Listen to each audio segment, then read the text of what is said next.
वही विष अमृत बन करके मीरा के नाम के तरह तुम्हें जागृत कर देगा। बोलो गोविंद भगवान की। इस प्रकार से मैं इधर उधर घूमने लगा, नर्मदा तट के किनारे पर पहुंचा, वहां एकादशी का व्रत किया और बड़ी मुश्किल से भूखे प्यासे रह करके एकादशी का व्रत किया। प्रातः काल में मेरे प्राण पखेड़ उड़ गए। जब यमराज के दूत लेने आए तो मैंने अनजाने में एकादशी का व्रत किया था, फिर भी यमराज के दूत हमें नहीं ले जा पाए।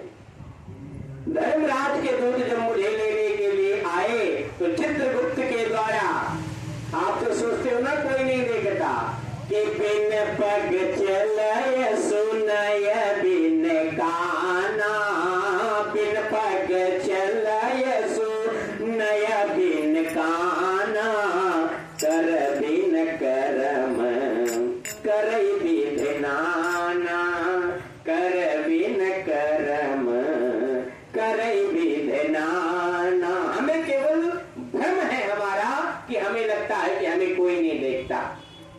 परमात्मा तुम्हें 1000 आंख से देख रहा होता है। उसकी सीसीटीवी के आगे दुनिया की कोई सीसीटीवी काम नहीं करती।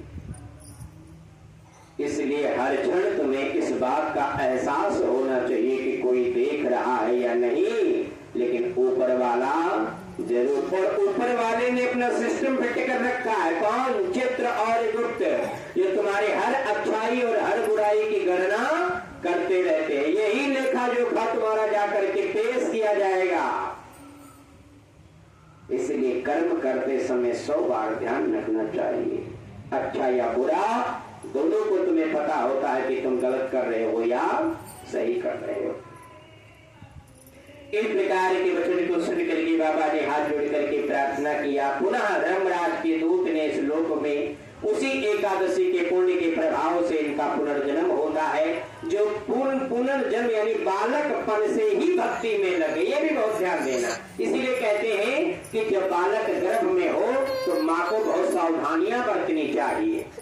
वेद शास्त्र पुराणों का अध्ययन करना चाहिए, माता पिता इत्यादि की सेवा करना चाहिए, अतिथि का सेवा करना चाहिए, बेविचार में नहीं फंसना चाहिए। लेकिन नहीं तो भैया जैसा करते हैं तो राक्षसी गण बच्चे भी होते हैं। बोलो गोविंद भगवान